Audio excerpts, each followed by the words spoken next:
La Bible dit dans le livre de Matthieu 5, le troisième verset, voyant la foule, Jésus monta sur la montagne, et après qu'il se fut assis, ses disciples s'approchèrent de lui. Alléluia.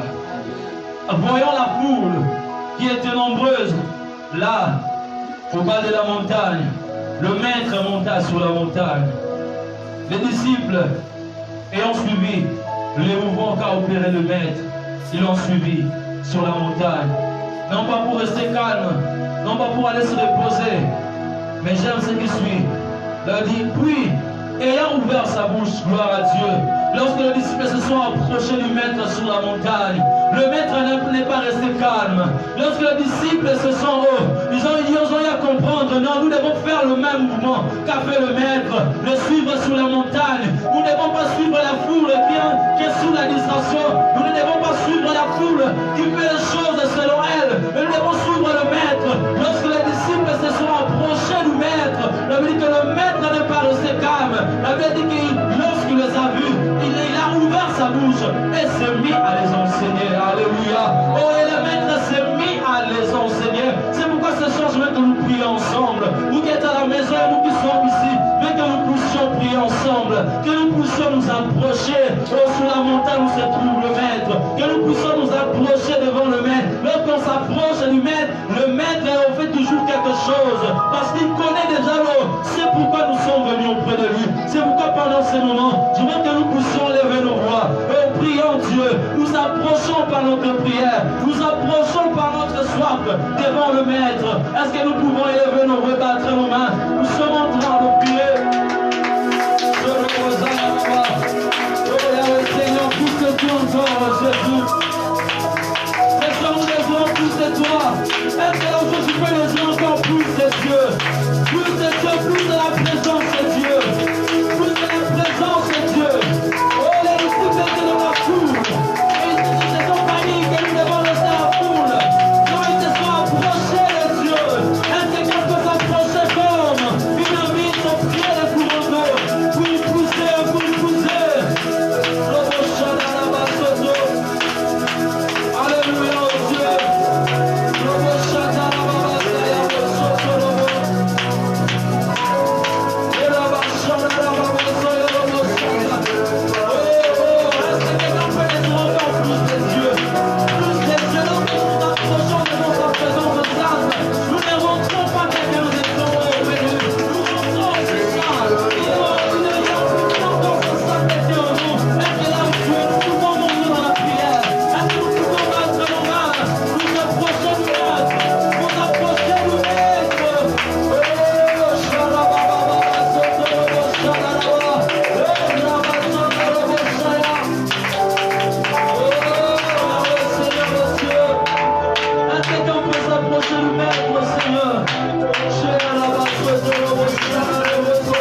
acclamez le Seigneur.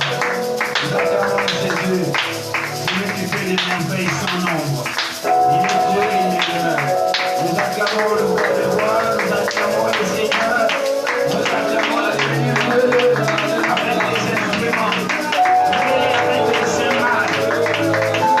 Louez l'Éternel, louez l'Éternel avec les cris de joie. Louez l'Éternel, car il est bon, car sa miséricorde dure à toujours. Louez-les avec les luttes, louez-les avec les pianos.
Galates 4, le verset 1. Galates 4, le verset 1. Galates 4, le verset 1. Nous lisons le nom de Jésus. La Bible dit, or, aussi longtemps que l'héritier demeure, l'héritier est enfant, je dis qu'il ne diffère en rien d'un esclave. Alléluia. Amen. J'ai dit qu'il ne diffère en rien d'un esclave, quoiqu'il soit le maître de tout.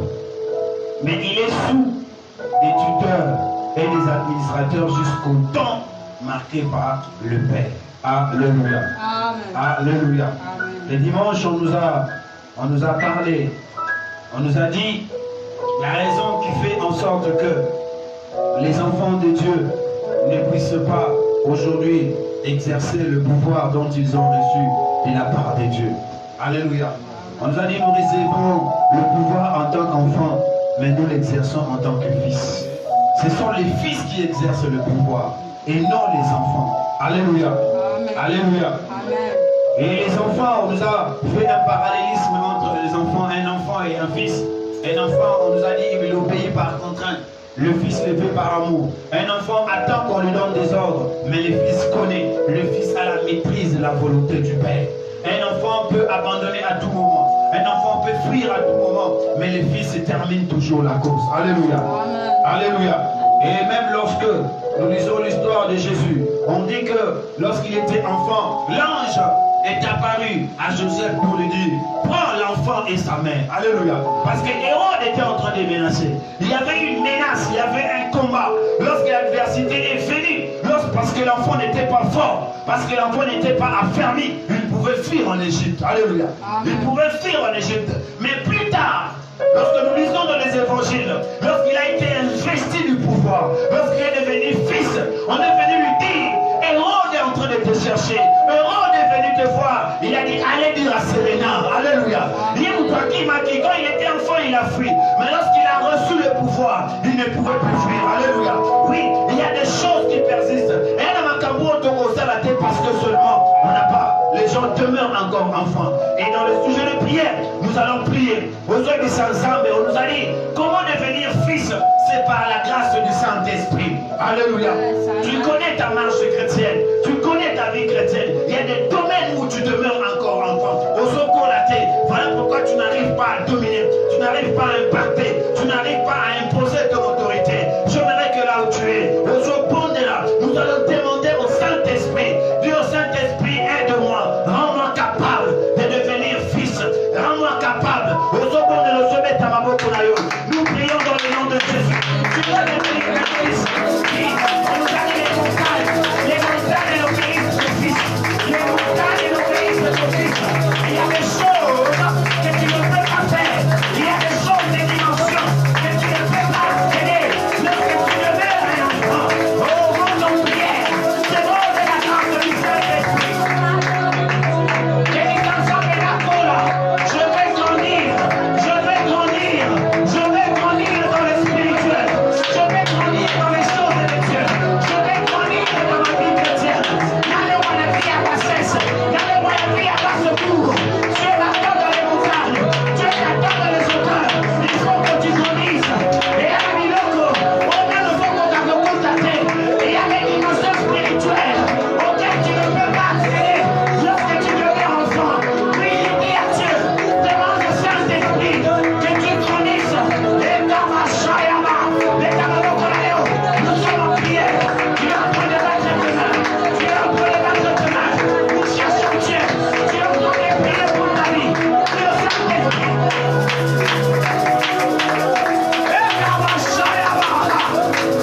évoluer. Dis après-moi évoluer. Bien, je vais évoluer. Je veux évoluer. Je veux évoluer. Voilà, évoluer, c'est partir d'un point A à un point B, à un point C, à un point D. Alléluia. Partir d'un point. Et c'est à ce niveau-là que Dieu nous attend. Dieu n'a pas sauté dans une ville, il a tourné en rond. Vous savez qu'au rond-point, dans même Makamou, au cas où nous alléluia. Non, il faut évoluer. Dieu a pour moi, je dois évoluer. Oui, on ne peut évoluer que par le Saint-Esprit. Que le Saint-Esprit de Dieu. Ça m'étonne comment tu pries. Et quand vous sentez une dimension sur le là, dans la prière à vous. On nous a dit que les montagnes n'obéissent qu'au Fils. Les montagnes n'obéissent qu'au Fils. Et déjà même dans ce texte, on nous montre que les disciples, ils sont allés travailler, ils ont prié, ils ont voulu faire quelque chose, mais les démons les ont résistés.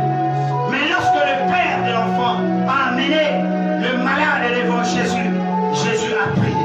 Il a dit, race incrédule, jusqu'à quand vous supporterai-je? Ça dit, c'est un enfant qu'on supporte, c'est un enfant qu'on porte. Alléluia. Moi, même Jésus a dit, mais qui n'a pas supporté Mino? Il fallait qu'il comprenne. Voilà pourquoi les amis parce que tu n'évolues pas. Il faut que ta vie chrétienne évolue. Ta vie de prière doit évoluer. Ta vie de prière doit évoluer. Ta vie de prière doit évoluer. La Bible jusqu'aujourd'hui dans ta méditation, tu ne sais pas lire 3-4 chapitres de la Bible. Tu ne sais pas lire tout un livre. Il faut là la pongui. Autant que 3 versets pongés sur eux. Au samedi 5 minutes au baillet. Tu dois évoluer. Dis après moi, je veux évoluer. Il faut évoluer. Voilà pourquoi tu vas prier. Tu vas prier, encore prier, encore prier. Pierre, hier, qu'il pouvait avoir peur. Eux qui étaient confinés parce qu'ils avaient peur des autorités juives. Mais lorsqu'ils ont reçu le Saint-Esprit, avec alors Pierre, rempli du Saint-Esprit, il pouvait se tenir devant les Sanhédrins. Il pouvait se tenir devant les Sanhédrins et parler. Quand on dit battre tes mains, battre ma bouche. Aujourd'hui, mon Saint, tu invoques le Saint-Esprit que j'évolue dans ma vie de prière. Par ma consécration, il y a une semaine. Tu ne sais pas te consacrer, même ne serait-ce qu'un mois, aux familles. Non, il faut que tu reviennes dans les mêmes choses. Il faut que tu reviennes sur ce que tu as vomi. Il faut que tu reviennes sur les mêmes faiblesses. Un enfant, on le trouve toujours avec la saleté entre les mains. À cause de sa canava sous collier. Mais après quelques heures, il revient dans la saleté. Tu es encore un enfant. Dis après moi, ça doit changer. Moi, j'avais bien ma vie. L'église est devenue faible. On ne sait plus voir les surnaturels parce que les filles n'évoluent pas. On tourne dans les mêmes choses. Je vais te voir prier. Et nous qui sommes ici, nous prions.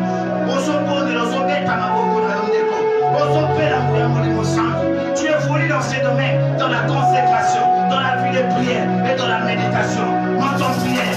Partons dans la prière. Tu pries pour toi et tu pries pour l'église. Tu pries pour les prières. Tu pries pour les âmes. Tu pries pour les ouvriers. Tu pries pour les serviteurs. Tu pries pour les hommes de Dieu.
les amis, les relations que tu as, les relations sous et bloquer ta évolution.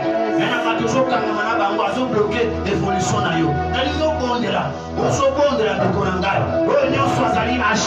y a susceptible d'être bloqué. Toute chose qui est susceptible de bloquer ton évolution dans le spirituel. Il faut que tu finisses. Il faut le grandir. Et la porte de mon chemin. Oh, de mon entourage.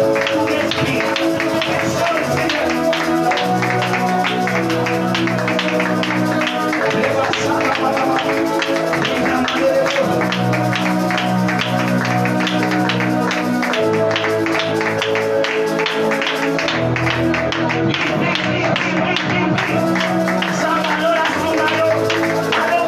Allez,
Nous te rendons gloire et nous te disons merci.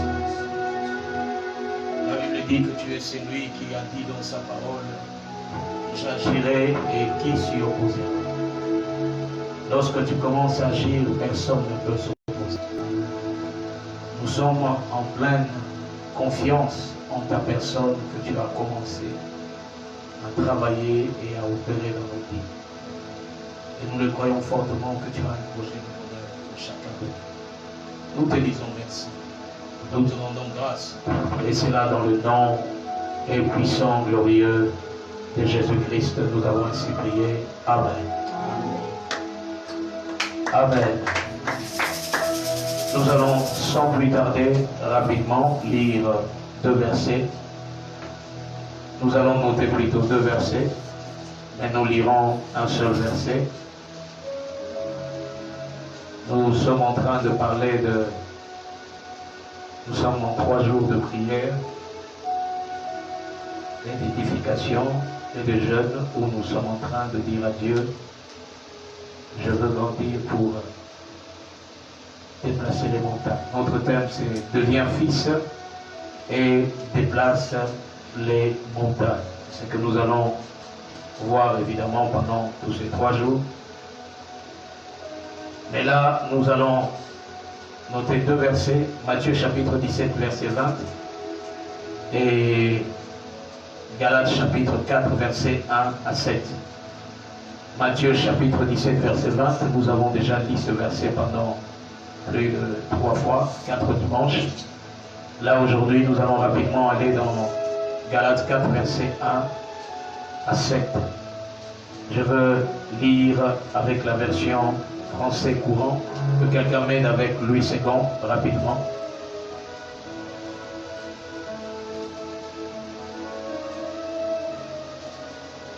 Galates chapitre 4, verset 1 à 7. Allez-y.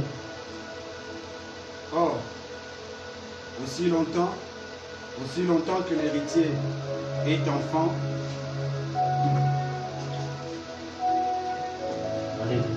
aussi longtemps que l'héritier est enfant, je dis qu'il ne diffère en rien d'un esclave, quoiqu'il soit le maître de tout. Mais il est sous des tuteurs et des administrateurs jusqu'au temps marqué par le Père. Nous aussi, de la même manière, lorsque nous étions enfants, nous étions sous l'esclavage des rudiments du monde.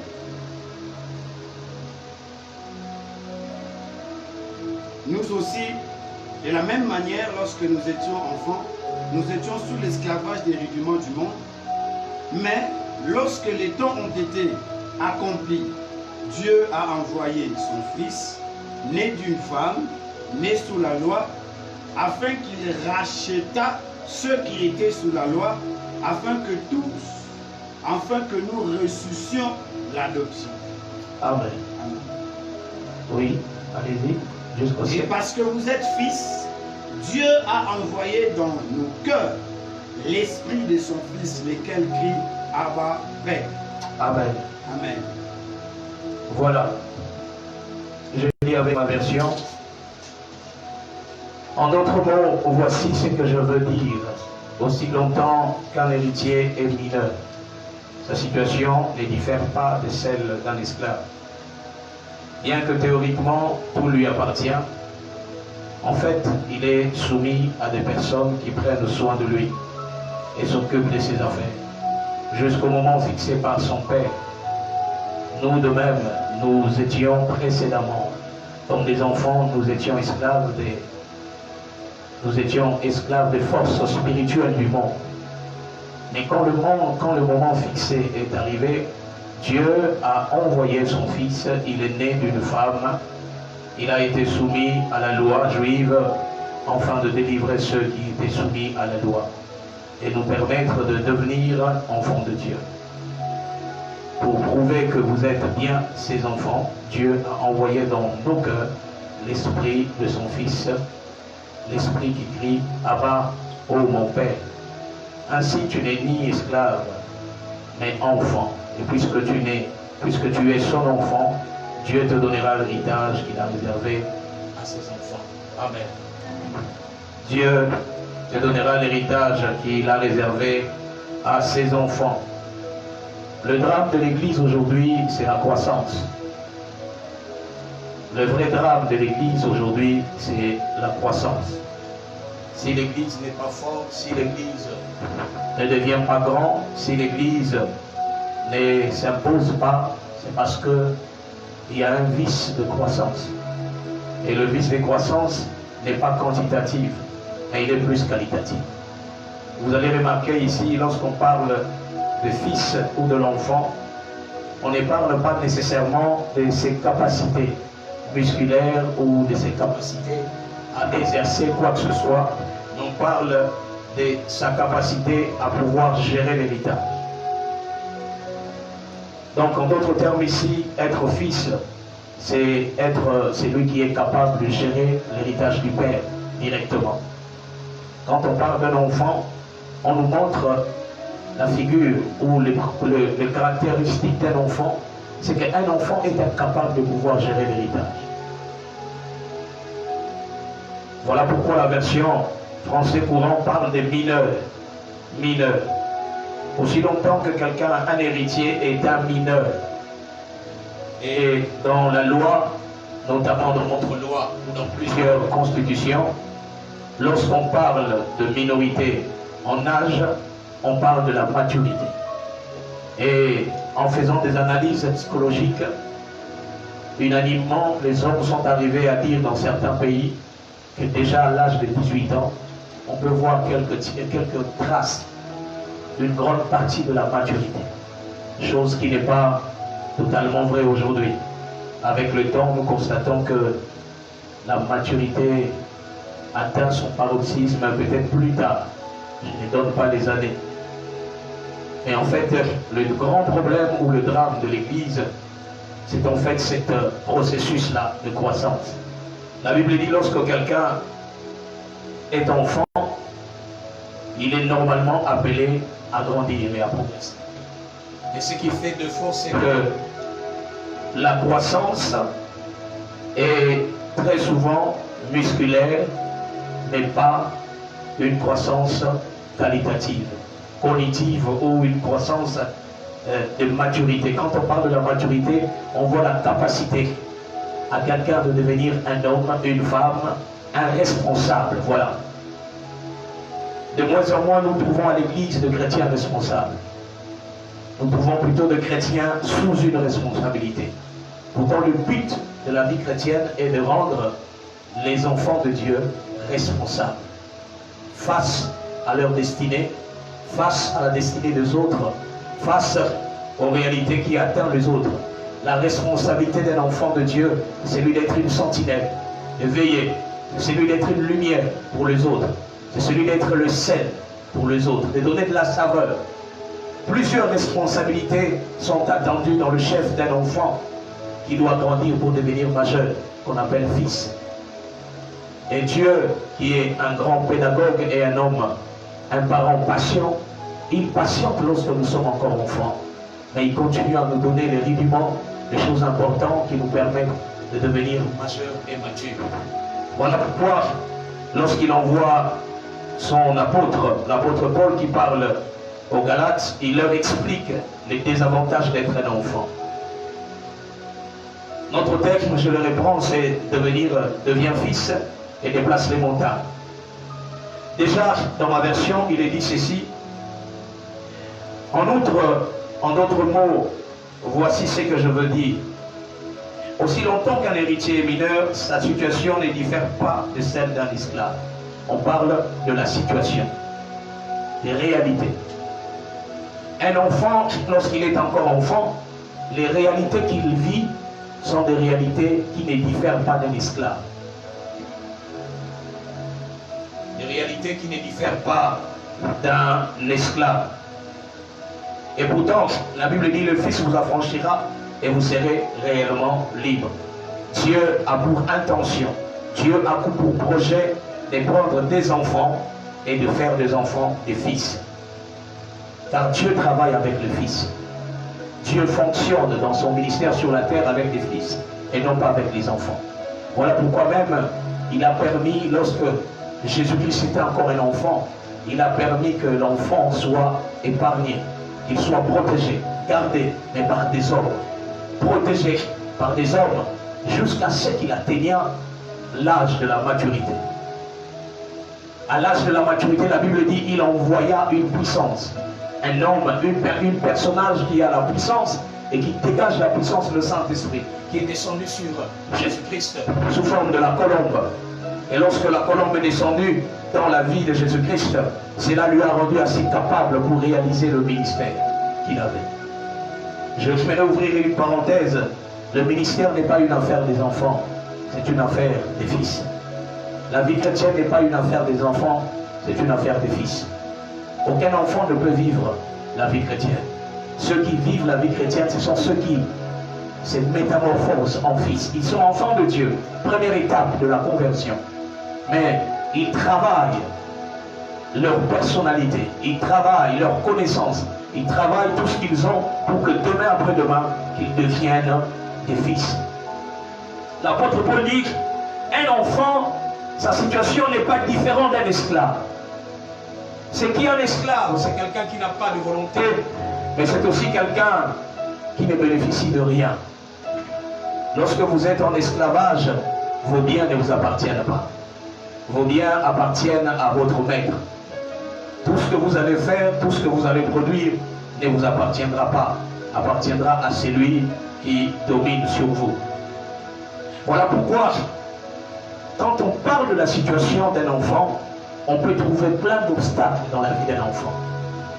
Un enfant a beaucoup d'obstacles, beaucoup de limites. Il est plein de limites tout autour de lui. On lui impose tout un tas de limites parce qu'il est un enfant. Et avec ces limites, il est incapable de pouvoir extérioriser le don que Dieu a placé en lui. Pourtant, la Bible dit que quand quelqu'un s'est converti, il reçoit un don, le pouvoir. Et ce pouvoir fait de lui un enfant de Dieu. Ce pouvoir que nous recevons du Père est un pouvoir, est un don de Dieu. Et ce don de Dieu a pour objectif de s'extérioriser, a pour objectif de s'étendre, a pour objectif de se manifester. Mais le pouvoir que nous recevons de Dieu ne peut nullement se manifester si nous avons encore des limites. Qu'est-ce qui te limite? Les limitations dans la vie d'un enfant sont simplement des montagnes. Voilà pourquoi, si tu veux voir tes limites être brisées, tu veux voir tes liens être brisés, tu dois d'abord toi-même commencer à devenir un fils. Tu rencontres des obstacles dans ta vie, dans ta marche chrétienne, dans tes projets, il y a plein de limitations. Sache que ces limitations existent encore parce que tu es un enfant. Si tu avais cessé d'être un enfant, des limites aussi allaient cesser d'exister dans ta vie. On ne peut imposer de limites qu'à celui qui est un enfant. Si tu remarques dans ta vie, tu ne vis pas encore les domaines élargis de l'impossibilité, les domaines spirituels où il n'y a pas de limites, où les limites de ta vie sont les limites de Dieu, les limites de ton Père, c'est que tu n'es pas encore un fils. Les limites du fils sont les limites du Père. Ce que le fils possède, il l'obtient auprès du Père. Et le fils a tout, le Père a tout donné au fils. Il n'y a rien que le fils ne puisse obtenir du Père. Tout lui est donné. Parce que la Bible dit, il a tout soumis au pied du fils. Quand vous lisez le livre de Colossiens, la Bible parle très bien qu'il a tout soumis au pied du fils. Il dit même au fils, assieds-toi à ma droite, jusqu'à ce que je fasse de tes ennemis tes marchepieds. Même les ennemis du fils deviennent ses marchepieds. Mais cela ne peut être possible que lorsque l'enfant cesse d'être enfant, il devient un fils. Un fils, les ennemis d'un enfant bloquent l'enfant. Mais les ennemis du fils deviennent le marchepied. Si tu veux avoir le marchepied, les ennemis comme marchepied dans ta vie, alors tu dois devenir un fils. Si tu veux voir tes ennemis qui se lèvent contre ta vie, devenir en même temps tes marchepieds, alors deviens un fils. Qu'il y ait de pleurs dans l'église, qu'il y ait des lamentations, qu'il y ait des gens qui se disent « Je suis limité, je suis bloqué, je n'arrive pas à avancer, je n'arrive pas à progresser. » Mais le problème, ce n'est pas Dieu, le problème, c'est toi. Jusque-là, tu n'as pas progressé. Jusque-là, tu n'as pas grandi. Jusque-là, tu ne t'es pas étendu parce que tu restes encore un enfant. Écoutez, deuxième réalité. La Bible dit que l'enfant est soumis aux normes. Aux normes. Qui est en fait, l'enfant est soumis plutôt aux hommes. Alors que le fils est le fils du propriétaire, du testamentaire. Mais malheureusement, le fils qui est le fils du testamentaire ne peut pas bénéficier du testament, de son héritage, tout simplement parce qu'il est encore un enfant. Et puisqu'il est un enfant, c'est d'autres personnes, des hommes, des intermédiaires entre son père et lui qui commencent à gérer l'héritage du fils.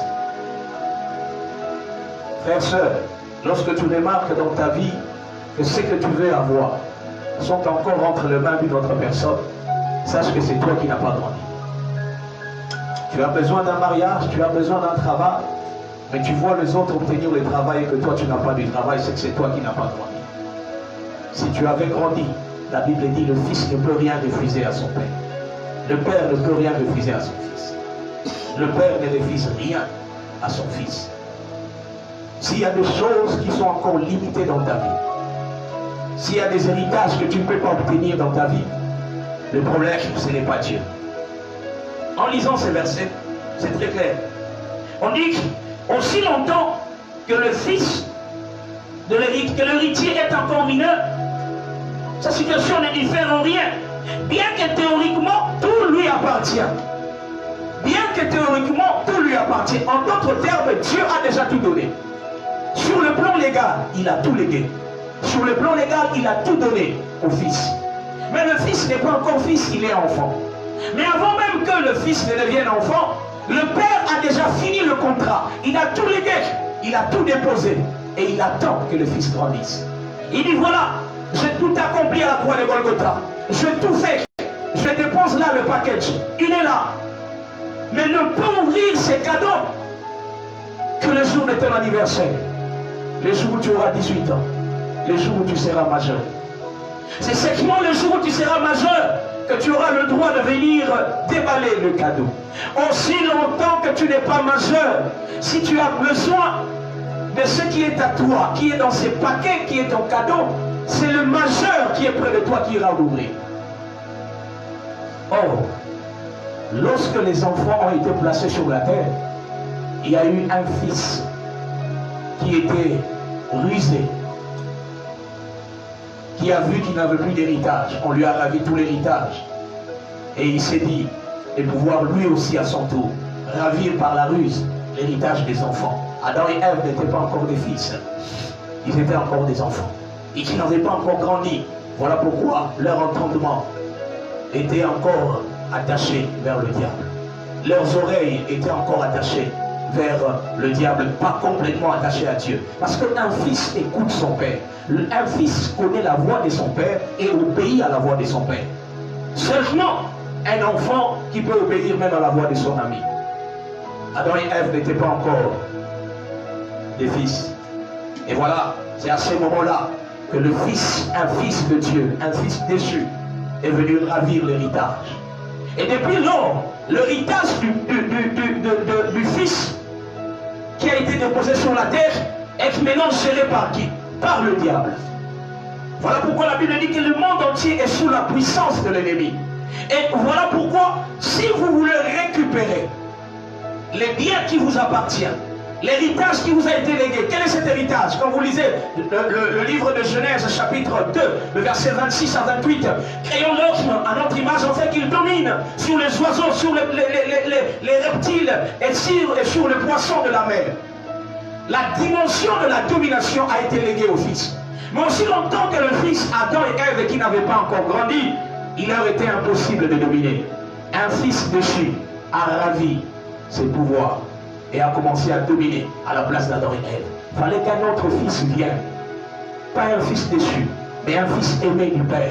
Un fils qui a rempli les conditions du Père. Un fils qui a la volonté du Père, qu'il vienne, qu'il travaille, qu'il exécute la volonté du Père, afin de pouvoir récupérer l'héritage que le diable a ravi entre ses mains.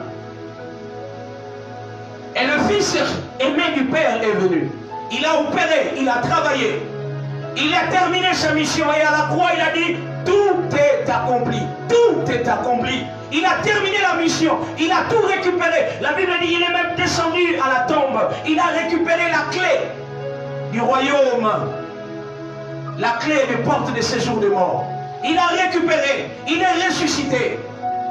Et lorsqu'il est ressuscité, il a tout déposé à tous les fils qui naîtront de lui. Vous pouvez les récupérer. Mais jusqu'aujourd'hui, nous voyons que les acquis, l'héritage de la croix de Golgotha, ne sont pas encore des acquis pour beaucoup des fils sur la terre. Pourquoi? Parce que les fils demeurent encore enfants. La croix est un héritage des fils et pas un héritage des enfants. L'héritage dont l'apôtre Paul parle ici, en d'autres termes, il s'agit de l'héritage de la croix de Golgotha. À la croix, tout est accompli. À la croix, tout a été opéré. La guérison, le miracle, la vie, la prospérité, la sanctification, l'élévation, tout a été donné. Mais nous ne pourrions posséder cela que lorsque nous devenons fils. Es-tu fils? Et si tu ne l'es pas, pourquoi tu ne peux pas le devenir? Et si tu es enfant, sache qu'il y a des montagnes qui sont devant toi que tu ne pourras enlever. Deviens fils, car il y a l'héritage réservé aux fils à la croix de Golgotha. La Bible dit que l'enfant est soumis aux intermédiaires. Qui sont ces intermédiaires? Le diable, les hommes avisés, les personnes avisées. Aussi longtemps que tu n'as pas la capacité de la maîtrise de la gestion de l'héritage, on ne te léguera pas l'héritage. Tu peux beau réclamer, tu peux beau crier, tu peux beau dire je suis le fils du Père.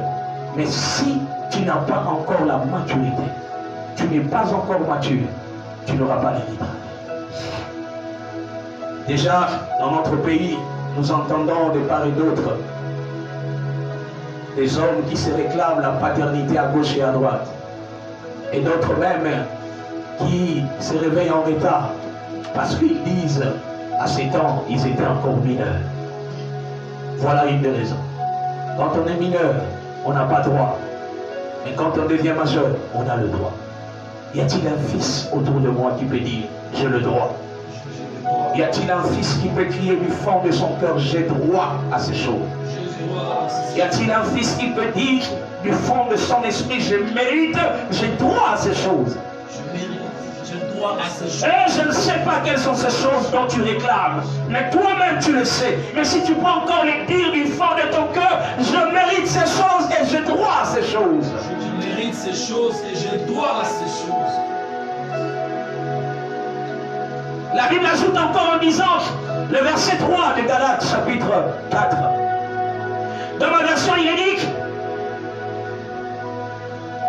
un enfant est encore soumis aux forces spirituelles du monde. Voilà. Nous, de même, nous étions précédemment comme des enfants. Nous étions esclaves des forces spirituelles du monde. Dans d'autres versions, il est dit des rudiments du monde. Les rudiments, les méthodes, la façon d'opérer, la façon de travailler, la façon d'appréhender, la façon de voir les choses, la perception de la vie chrétienne, la perception de l'héritage de Christ, la perception de la vie de Dieu, la perception du sauvé de Dieu, la perception du miracle de Dieu, la perception du ciel, la perception de l'avenir de la vie chrétienne, la perception de la fin de temps, la perception de l'éternité. Toutes ces choses ne sont pas dans la vie d'un fils. Parce que tant qu'on est encore un enfant, on est soumis aux lois et aux principes spirituels. La Bible dit aux forces du monde. Voilà où je suis en train de parler des montagnes. Les montagnes dont je parle sont en fait les forces terrestres, les forces célestes, les forces maritimes, mais spirituelles, qui viennent et qui s'érigent en obstacle à la volonté de Dieu sur votre vie. Vous devriez avancer. Vous devriez progresser. Vous devriez aller plus loin. Mais vous vous sentez limité. Vous vous sentez bloqué. Parce que vous êtes encore sous la loi de ce siècle. Vous êtes encore dominé sous le principauté dont la Bible parle dans le livre d'Éphésiens chapitre 6, le verset 12. Les principautés, les dominations, les autorités qui s'érigent contre les fils, contre les enfants, parce qu'ils sont encore enfants. Voilà pourquoi beaucoup jusqu'à présent, ils se battent. Ils veulent posséder ce que Dieu leur a donné, l'héritage, les promesses de Dieu. Mais ces promesses ne peuvent pas leur atteindre. Ce n'est pas parce que Dieu n'a pas encore libéré les promesses, non. C'est parce qu'ils ne sont pas encore devenus de fils. Là, le critère du fils, c'est la connaissance. Le fils a une grande connaissance des choses. L'enfant n'a pas de connaissance. Voilà pourquoi la Bible dit dans le livre de Daniel que lorsque j'entrai en connaissance de la loi de Dieu. Est-ce qu'on peut lire ces versets? Daniel, je pense au verset 9. Daniel chapitre 9.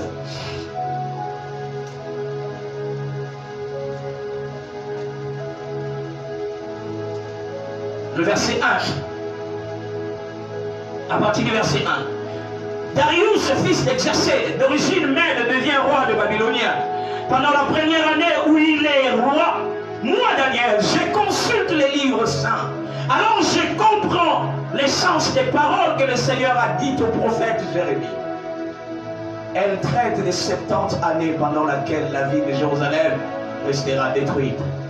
Je me mets à jeûner, je m'habille avec des vêtements de deuil et je me couvre la tête de cendre, puis je me tourne vers le Seigneur Dieu pour le prier et le supplier. Est-ce qu'on peut me dire ta version? Vas-y. La première année de Darius, fils d'Assyrus, de la race des Mèdes, lesquels étaient devenus rois du royaume des Chaldéens. La première année de son règne, moi Daniel, je vis par les livres qu'il devait s'écouler 70 ans. Il devait s'écouler 70 ans sur les ruines de Jérusalem, d'après le nombre d'années dont l'Éternel avait parlé à Jérémie le prophète. Alléluia. Je vis par le livre. Ah. Vous êtes sûr que Daniel n'avait pas ce livre? Où est-ce qu'il a pris ce livre? Il est allé acheter ce livre? C'était une édition nouvelle qui venait de paraître? Non, ce n'était pas une nouvelle édition. C'était une édition ancienne qui existait. Mais dont Daniel n'avait pas compris le sens des paroles. Ma version, il est dit, j'ai compris maintenant le sens des paroles. D'autres versions que je suis en train de chercher ici, on dit, j'entra en connaissance. Durant la première année du roi Darius de la dynastie des Mèdes régna dans le royaume des Babyloniens, Daniel, je consultais les livres sacrés afin de comprendre la signification que le Seigneur avait communiquée au prophète Jérémie. Voilà. Afin de comprendre la grande connaissance, la compréhension de choses. Ce qui fait des fois l'Église, c'est la compréhension. L'Église, aujourd'hui, ne comprend plus les Écritures comme des fils, mais il comprend les Écritures comme des enfants. Pendant que Daniel comprenait l'Écriture comme un enfant, il pleurait. Il s'est lamenté. Tout Israël à Babylone pleurait. Jusqu'à quand cet esclavage va s'arrêter? Seigneur, Seigneur, Seigneur, délivre-nous. Mais là-bas au ciel, Dieu le regardait. Mais en fait, je ne vous comprends pas, moi aussi. J'ai déjà tout achevé. Les 70 années déjà écoulées. Vous devriez sortir. Sortez. Le vrai problème, c'était la connaissance. Lorsqu'ils ont lu dans les livres que les 70 années qui devaient s'écouler étaient déjà à terme, ils entrèrent dans la prière pour réclamer leurs droits. Ils allaient réclamer. Ne peut réclamer son droit que celui qui a la connaissance du droit. Ne peut réclamer son droit que celui qui a la connaissance du droit. Si vous n'avez pas la connaissance de vos droits, vous n'allez jamais les réclamer. Voilà pourquoi la Bible dit, faites un effort, apprenez à connaître et à connaître Dieu. Entrez en connaissance de la parole de Dieu. Connaissez Dieu. Entrez dans la profondeur de Dieu, afin de maîtriser qui est Dieu. Plus tard encore, la Bible dit, pendant qu'il priait, le verset 28 du Daniel 19, j'ai continué à prier et à avouer mes péchés et ceux d'Israël, mon peuple, je supplie le Seigneur mon Dieu au sujet de la montagne sainte. Pendant que je parle, l'ange Gabriel que j'ai vu dans la vision avant de s'approcher de moi en volant rapidement, c'est le moment du sacrifice du soir. Il me donne ces explications. Daniel, je viens maintenant te rendre capable de les comprendre. Quand tu as commencé à prier, une parole est venue de sa part. Et je suis là pour te faire connaître. Parce que Dieu t'aime. Voilà. Comprends bien ce que je veux te dire au sujet de ce que tu as vu dans la vision. Et au sujet de ce que tu as vu dans la vision. Au sujet de ce que tu as vu dans la vision. Vous remarquerez que les versets qui nous précèdent déjà,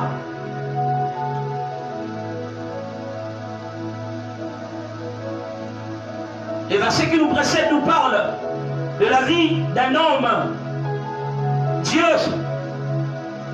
qui a déjà libéré le pouvoir, qui a déjà libéré la délivrance.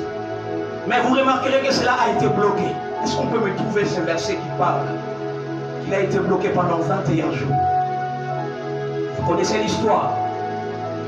Le diable a bloqué. Les principautés de Babylone ont bloqué. Ils ont bloqué la réponse que Dieu a donnée à Daniel. Pourquoi? Parce que tout simplement, le diable est puissant, mais il n'est pas tout puissant. Alléluia. Il n'est pas tout puissant. Vous allez le chercher. La Bible dit clairement que quand tu t'es mis à prier, j'avais déjà exaucé. Daniel chapitre 10, le verset 12. Ajoute, n'aie pas peur, Daniel. En effet, tu as voulu comprendre ce qui s'est passé. Pour cela, tu t'es abaissé devant Dieu. C'est pourquoi depuis le premier jour, Dieu a entendu ta prière. Et je suis venu t'apporter la réponse. Verset 13. Mais l'ange qui protège le royaume de Perse s'est opposé à moi pendant 21 jours. Ensuite, Michel, l'un des principautés des anges, est venu m'aider. J'ai donc été retenu auprès du roi de Perse. Et maintenant, je viens pour te faire comprendre ce qui va arriver à ton peuple plus tard. Oui, voici encore une vision pour ce jour-là. Alléluia. Alléluia. Alléluia. Daniel le prie. Il entre en connaissance. Il se met à prier. Mais pendant qu'il prie, la réponse est bloquée par les principautés des Mèdes et des Perses. Mais voilà une autre réalité. Le Fils a un critère important. Le Fils reste persévérant. Le Fils ne termine pas, n'arrête pas sa mission avant son accomplissement. Le Fils est un jusqu'au boutiste. Le Fils est un jusqu'au boutiste. Il arrive jusqu'à la fin. Le Fils ne termine pas en chemin. Il ne s'arrête pas en chemin. Le Fils va jusqu'à la fin de la mission. Et voilà, Daniel se met à prier. Il prie. Alors que ça tarde, il continue à prier. Dis avec moi, je prie. Alors que ça tarde, mais je prie. Est-ce que tu peux répéter avec moi? Je prie. Alors que ça tarde, mais je prie. Alors que ça tarde, mais je prie. Alors que ça tardait, il continue à prier. Voilà l'attitude des fils. Ils sont persévérants. Lorsque tu n'as pas encore eu la solution, ton problème, n'arrête pas de prier. Avance encore. Quand ce n'est pas fini, n'arrête pas. Tant que tu n'as pas eu ce que tu cherches auprès de Dieu, ne laisse pas Dieu. Oh, ce n'est pas en vain qu'il y a que Panzambe. Ce qui n'a nos yeux, Nzambe te kotika te. Ce qui ozana esika sika Nzambe amemakio. Ce qui n'a nos yeux, il y a que kozoate kotika sika wanate. Moïse n'a pas lâché les enfants d'Israël avant qu'il les amena à la terre promise, à la porte de la terre promise. Frères, sœurs, les enfants ne peuvent pas réclamer parce qu'ils ne connaissent pas leurs droits. Mais les fils ont la connaissance de leurs droits. Ils connaissent la loi, ils connaissent les promesses, ils maîtrisent les tournures des promesses et ils le réclament. Lorsque les montagnes se tiennent devant le fils réclament ses droits. Montagne, tu n'as pas le droit de te mettre devant moi, car il est écrit dans la parole, nul ne se tiendra devant moi pendant que je vivrai, pendant que j'existerai. Voilà le fils. Tant que je vivrai, nul ne se tiendra devant moi. Là, c'est le fils. Le fils connaît ses droits. Mais un enfant se mettra à pleurer. Pleurer, pleurnicher. Il va condamner tout le monde sauf lui. Il condamnera tout le monde sauf lui. Laisse-moi te dire, si dans ta marche, dans ta vie, tu as l'habitude de condamner tout le monde sauf toi, c'est que tu es encore un enfant. Un enfant est capable et prêt à se regarder dans le miroir et dire, je péche. Alors je retourne vers le Père. Un enfant est capable de se regarder dans le miroir et dire, dans la maison de mon Père, j'ai mangé. Dans la maison de mon Père, le serviteur mange mieux que ce que je mange ici. Un fils est capable de se rendre compte de ses erreurs. Un fils est capable de se sanctionner lui-même. Un fils est capable de tirer les leçons de ses erreurs et d'avancer. Lorsque quelqu'un a toujours raison, c'est qu'il n'est pas encore un fils. Il est encore un enfant. Il y a des moments où dans la vie, on doit reconnaître que nous avons failli. Nous avons commis des erreurs. Seul notre grand frère, le fils, parfait, qui ne commet pas de faute. Et nous autres, nous en avons un tas qui nous servent de leçon. Un fils, quand il commet une erreur, il ne demeure pas dans l'erreur. Il dit, je me leverai, je m'en irai, je demanderai pardon à mon Père, et je dirai, Père, j'ai péché contre toi. Le fils reconnaît qu'il a péché. Le fils rentre, il ne reste pas à manger les excréments, il ne reste pas à manger la nourriture donnée aux pauvres. Le fils reconnaît qu'il a péché et qu'il est allé loin du Père. Et il s'est dit, je me leverai, je m'en irai, je rentrerai auprès du Père et je lui dirai, Père, je péché. Voilà le fils. As-tu un jour reconnu tes erreurs et dit à Dieu, Père, je péchais? Si cela n'était jamais arrivé, c'est que tu n'es pas encore un fils. Tu es un enfant. Et tu es encore sous la puissance de l'ennemi. La Bible dit, je vais m'asseoir là. La Bible dit au verset 3, un fils est encore sous les forces spirituelles. La Bible dit, les forces spirituelles du mal sur cette terre ne viennent que pour détruire, dérober et égorger. Détruire, dérober et égorger. Voilà pourquoi la vie de l'enfant est toujours détruite. La vie de l'enfant, il voit tout ce qui est à lui être ravi. On lui ravit tout. Il vit comme un esclave, n'ayant rien, ne possédant rien, alors qu'il a tout. Oh, j'ouvre une parenthèse. La nation congolaise possédera son héritage lorsqu'il deviendra fils. La plupart des Congolais, nous ne sommes pas encore des fils. Nous sommes encore des enfants. Nous sommes prêts à nous entretuer les uns les autres afin de remplir son ventre personnel. Alors que le nationalisme passe par le sacrifice personnel pour l'intérêt de tous. D'ailleurs, si je dois faire un parallélisme entre le nationalisme et la vie de Christ, un nationaliste, c'est celui qui est prêt à tout abandonner pour l'intérêt de la nation. Il est prêt à se sacrifier pour l'intérêt de la nation. Il est prêt à donner sa vie pour l'intérêt de la nation. Un nationaliste n'est pas celui qui crie qu'il est nationaliste. Un nationaliste est celui qui pose des actes pour l'intérêt du pays. Beaucoup, les hommes politiques de cette nation ne sont pas encore des fils, ce sont des enfants. La plupart des hommes politiques de notre pays, la République démocratique du Congo, sont des enfants. Des enfants au vrai sens du mot, qui ne voient que leurs propres intérêts, mais qui ne voient pas plusieurs années en avant. Daniel dit, je vis. Daniel s'est mis à prier seul, mais pour l'intérêt d'une nation. Daniel est entré en prière, cherchant la libération de toute une nation. Voilà un vrai nationaliste. Il est prêt à entrer à la brèche, pas pour lui, pas pour ses enfants, mais pour l'intérêt de toute une nation. que les hommes politiques mafieux, que les hommes politiques véreux, que des hommes politiques ripoux, qui vivent dans l'opulence, eux et leurs familles restreintes et leurs amis, alors que la majeure partie de la population croupissent dans la misère. Ils sont arrivés à ces niveaux au nom du peuple. Ils sont montés au créneau au nom du peuple. Mais arrivés à cet endroit, le peuple les a soutenus sur leurs épaules, les a placés là. Mais arrivés à cet endroit, ils ont tourné le dos au peuple et n'ont regardé que leurs propres intérêts. Les hommes politiques de cette nation sont encore des enfants, car ils privilègent les intérêts des hommes au lieu des intérêts des institutions. Ils privilègent les intérêts des hommes. Ils sont encore en train de se battre qui avec qui.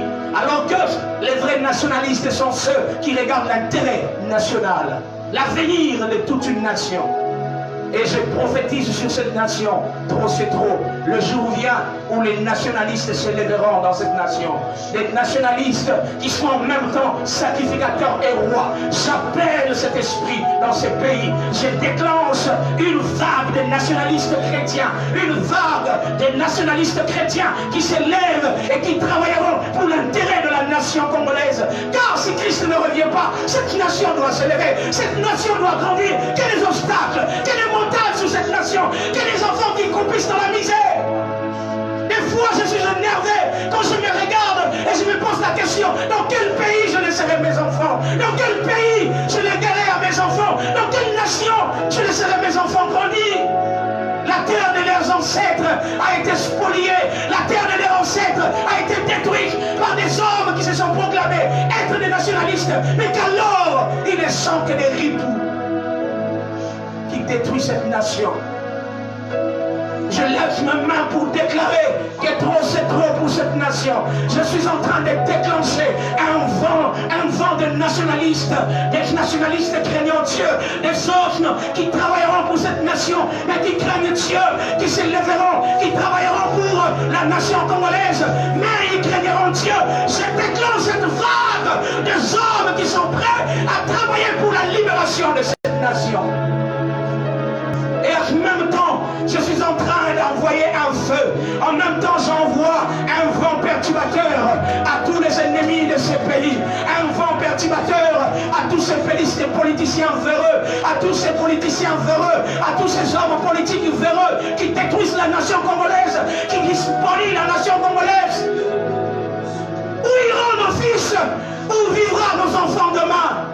Où nos enfants vivront-ils? Sur une terre pleine de mines, alors qu'eux vivent dans le malheur et croupissent dans la misère.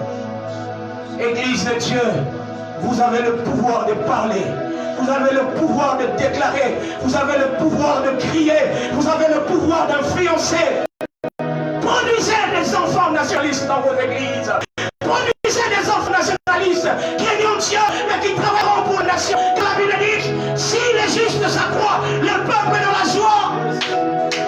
Quand les justes se multiplient, le peuple est dans la joie. Oh, que je rêve voir des avocats nationalistes chrétiens, que je rêve voir des hommes d'affaires nationalistes chrétiens, je rêve de voir des soldats, des généraux nationalistes chrétiens, je rêve de voir ces hommes de Dieu nationalistes prêts à travailler pour l'intérêt de la nation.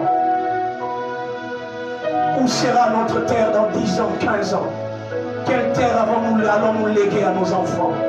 Et je suis en même temps en train de déclarer à ces hommes démunis, l'Éternel relève dans la misère et il nous fait asseoir avec les grands. Je suis en train de déclarer maintenant que tous qui sont éloignés, vous tous que le pays a fait asseoir dans la poussière, je déclare maintenant, un vent vient et il nous fera asseoir avec les grands. Nous nous asseyerons avec les grands, nous déciderons avec eux. Ce pays n'appartient pas à un groupe d'individus, ce pays appartient à tout Congolais. Un héritage pour notre Dieu sur la terre, pour les enfants qui le craignent, le Congo. Ce pays n'appartient pas à un groupe d'individus qui créent de lobbying, qui créent des hommes, qui inventent leur lobbying et qu'après eux, qu'ils aient d'autres qui viennent. Non, trop c'est trop, cette chaîne doit s'arrêter, cette hémorragie doit s'arrêter.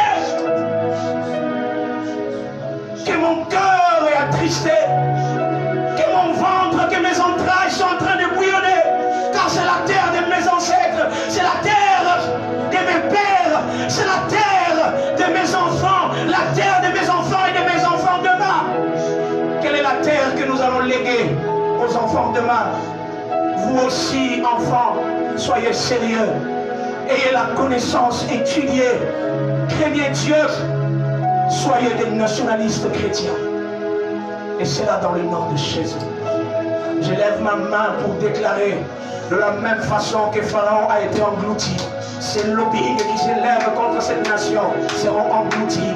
Ces lobbyistes qui s'élèvent contre cette nation, ils seront engloutis, engloutis, engloutis, engloutis, engloutis. Les unes après les autres, ils vont s'engloutir.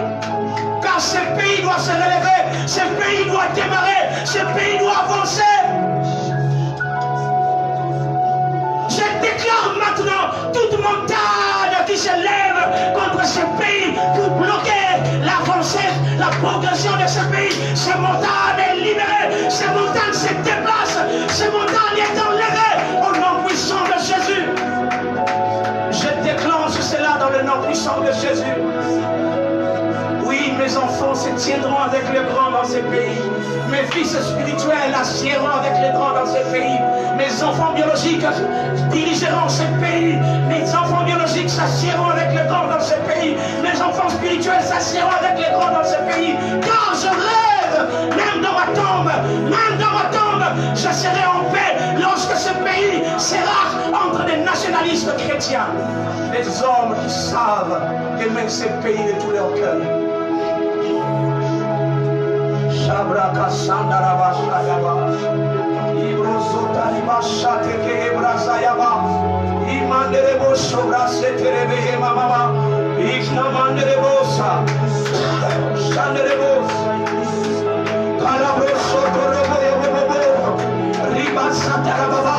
La Bible dit les enfants sont soumis aux puissances spirituelles. Toute puissance qui soumet ces pays, toute puissance qui soumet ces pays dans la misère et dans la pauvreté, cette puissance est brisée, cette puissance est brisée, cette puissance est brisée. Ce pays doit être libéré, ce pays doit être libéré. Les montagnes qui bloquent ce pays doivent quitter, doivent libérer. Oh mon pays le Congo, mon pays le Congo, je rêve voir ce jour où l'Éternel libérera cette nation. Comme Daniel, je pleure. Comme Daniel, j'invoque Dieu. Comme Daniel, je déclare. Comme Daniel, je veux la libération. Comme Daniel, je veux le changement. Comme Daniel, je veux le changement de mon pays. Je veux voir le changement de mon pays. Je veux voir le changement de ce pays. Je veux voir palper au changement de ce pays. Mes enfants ne peuvent pas souffrir comme moi. Mes enfants ne pleureront pas comme moi. Je prie jusqu'avant ma mort. Père, que mes enfants marchent, qu'ils vivent là où je n'ai pas vécu, qu'ils avancent là où moi je n'ai pas pu avancer, qu'ils progressent là où je n'ai pas pu progresser, et que ce pays leur soit favorable, que ce pays produise pour mes enfants, que ce pays produise pour mes fils, que ce pays produise pour mes fils. Car mes fils, vous méritez mieux, vous méritez mieux, vous méritez mieux, vous allez étudier, on nous a dit étudier pour réussir. Les enfants étudiés, mais ils se retrouvent chômeurs, ils n'ont pas d'emploi. Ce sont leurs enfants qui ont des emplois. Non, trop c'est trop, trop c'est trop. Je prie et je déclenche un éveil nationaliste dans ce pays. Je prie et je déclenche un éveil nationaliste.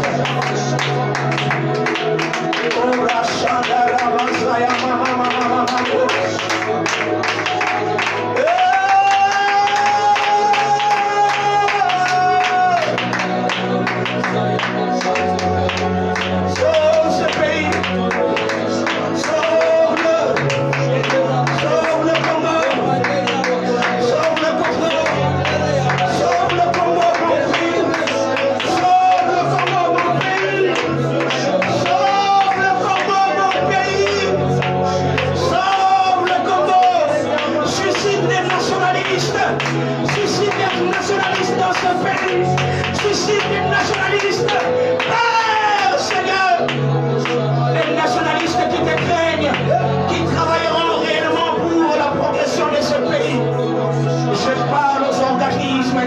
Je parle le vide international. Oui, il est grand temps que vous arrêtiez de toucher au Congo. Je le déclenche et je déclare. Plus jamais l'hégémonie, plus jamais le colonialisme dans ce pays.